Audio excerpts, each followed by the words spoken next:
Buenas tardes, mi nombre es Lucía Solís Hidalgo y veremos el enfoque comunicativo funcional.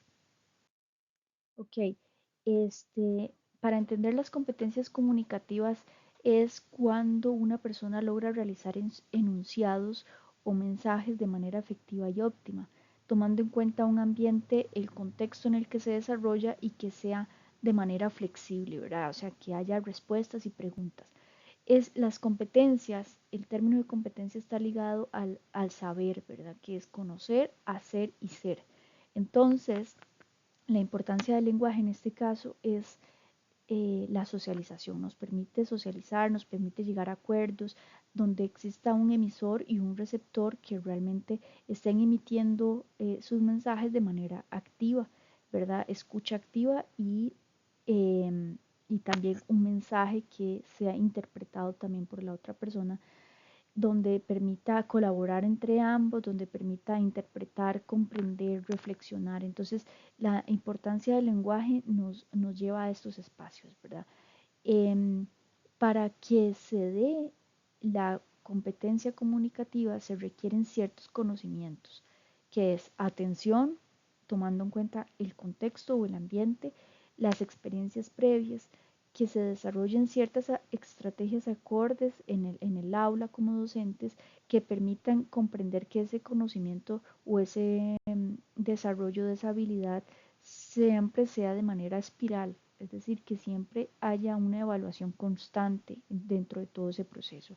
También como conocimientos requeridos para el dominio de esta competencia se dividen en varias competencias. La competencia ejecutiva es el saber hacer, es decir, el saber hablar, escuchar, leer, escribir. La competencia normativa está más ligada a las normas, ¿verdad? Cómo nosotros tenemos ciertas conductas reflejadas como parte de esa norma. La competencia discursiva es que los textos sean coherentes. La competencia pragmática es el acto de hablar. La competencia semiótica es interpretar las modulaciones fónicas, los gestos, los movimientos, ¿verdad? Porque el lenguaje no es solamente palabras, sino que está ligado a emociones. La competencia estratégica es la autoobservación que se tenga para permitir corregir durante todo ese proceso algún error, ¿verdad? Para poder crecer. El enfoque gramatical es muy distinto al enfoque comunicativo funcional porque el primero está más enfocado a las destrezas en escritura, a las reglas, a la estructura, a la organización gramatical. Es decir, a la ortografía, la síntesis y al léxico, al vocabulario.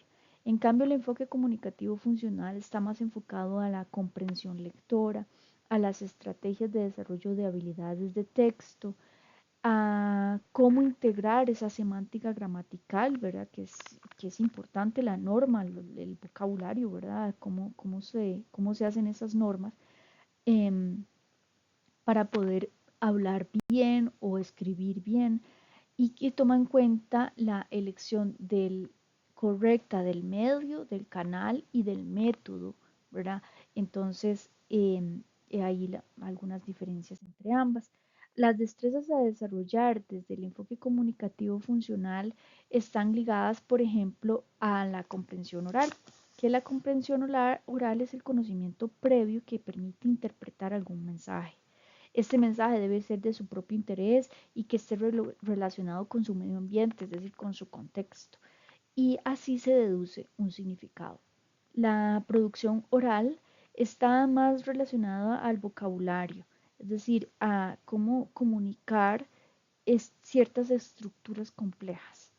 Y la comprensión del discurso está enfocado en reflexionar y cerciorarse de comprender el mensaje, leer con detalle el contexto para poder interpretarlo. Y en cambio la producción escrita son los párrafos, son las estructuras de los mensajes, son comprensión de los cuentos, de las narraciones, de las descripciones. Entonces todas ellas son necesarias para desarrollar desde ese enfoque comunicativo todas estas destrezas, ¿verdad? ¿Qué es lo que se espera lograr en el sistema educativo en sí? Ok. La filosofía humanista está más desarrollado, por ejemplo, en Spinoza 2019, que fue una de las lecturas que adquiere como la importancia de la independencia del ser humano, de esa responsabilidad, de esa autonomía que tiene el estudiante con su proceso eh, de aprendizaje, ¿verdad? Entonces, el programa de español lo tiene como uno de sus pilares porque la filosofía humanista toma en cuenta al individuo, al ser humano como dentro de su proceso activo y por eso el rol del estudiante en este proceso es muy activo, que le otorga cierta independencia y cierta responsabilidad de todo su proceso, ¿verdad? Que no solamente se vea como una evaluación que realiza el docente, sino que se considera a ese individuo dentro de ese proceso. Okay.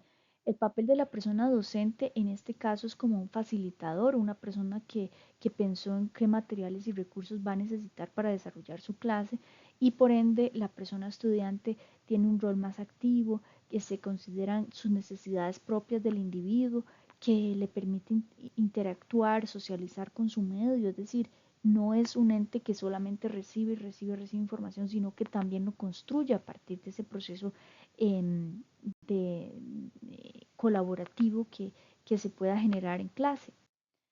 Los programas de español emanados por el MEP en primero y segundo ciclo están enfocados en ese enfoque, em, en este enfoque de competencias comunicativas, ¿verdad? Entonces prioriza esas competencias comunicativas sobre las gramaticales. Está enfocado en la producción, en la comprensión de textos, en el análisis gramatical, que es necesario también, en competencias lingüísticas y comunicativas, en socializar, en entender el contexto real en el que se encuentran los estudiantes.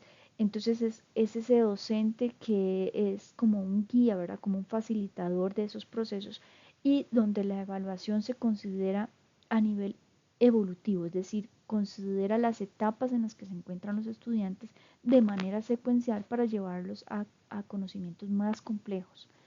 Entonces, dentro de esos conocimientos está aquel que es como la adquisición, ¿verdad?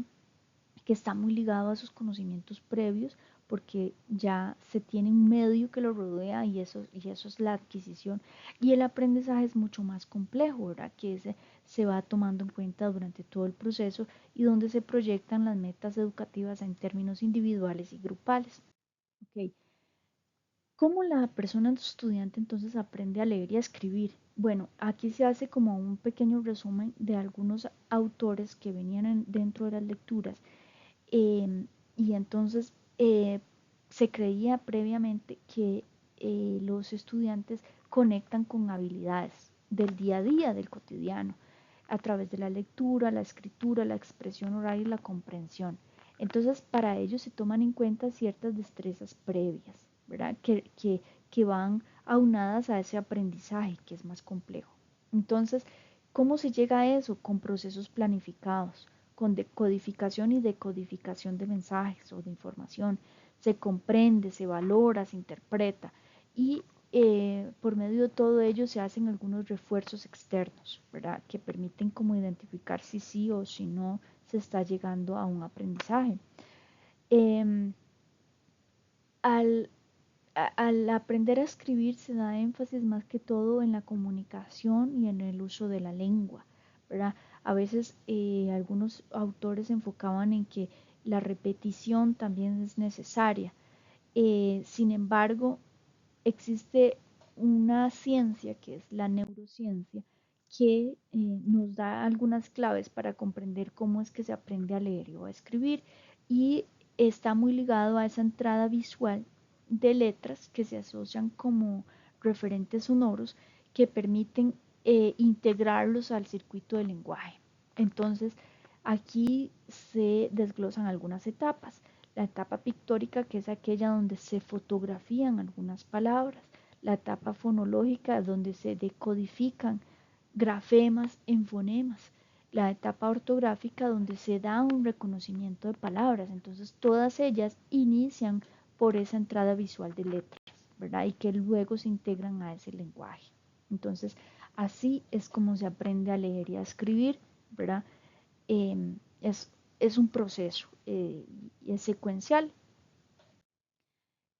¿Qué se enseña cuando se enseña lengua española en la educación primaria? Bueno, Lamentablemente, dentro del programa de educación pública, dentro del programa que tiene el MEP, eh, hay un enfoque muy fuerte, este, eh, por ejemplo, en el enfoque comunicativo integral, pero la realidad es otra. La realidad es que todavía se sigue enseñando de una manera tradicional, ¿verdad? Teórico-metodológica, donde la programación está fragmentada del currículum, es decir, cada uno de los elementos de matemáticas, estudios sociales, ciencias, español está desligado uno de otro, ¿verdad? Y entonces hay un enfoque sí de la lectura de la obra literaria como fuente de placer y de enriquecimiento personal, con un enfoque gramatical y de metalenguaje muy fuerte, donde se da una producción, una comprensión textual y análisis gramatical. Sin embargo, está más ligado a esa homogeneidad grupal, ¿verdad? No toma en cuenta como los intereses individuales de cada una de las personas estudiantes por la falta de tiempo que hay para desarrollar todo el currículum, todo ese programa. Entonces no hay tiempo para que los estudiantes comenten esas experiencias.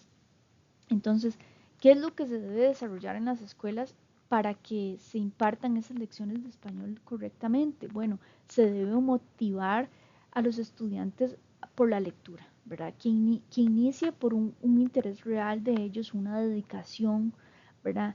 Para generar un hábito y una confianza de lo que se esté leyendo, ¿verdad? Para, como una habilidad. Y para ello ese programa debe tener coherencia de ese enfoque comunicativo e integral con lo que realmente se está llevando a cabo en el aula, en la práctica. Enseñar a leer de forma integral y secuencial, ¿verdad? Todos los docentes, y que se aprovechen el acceso a las TICs, ¿verdad? Que tenemos actualmente. ¿Ok? Y esto fue parte de la bibliografía que se utilizó para desarrollar esta presentación.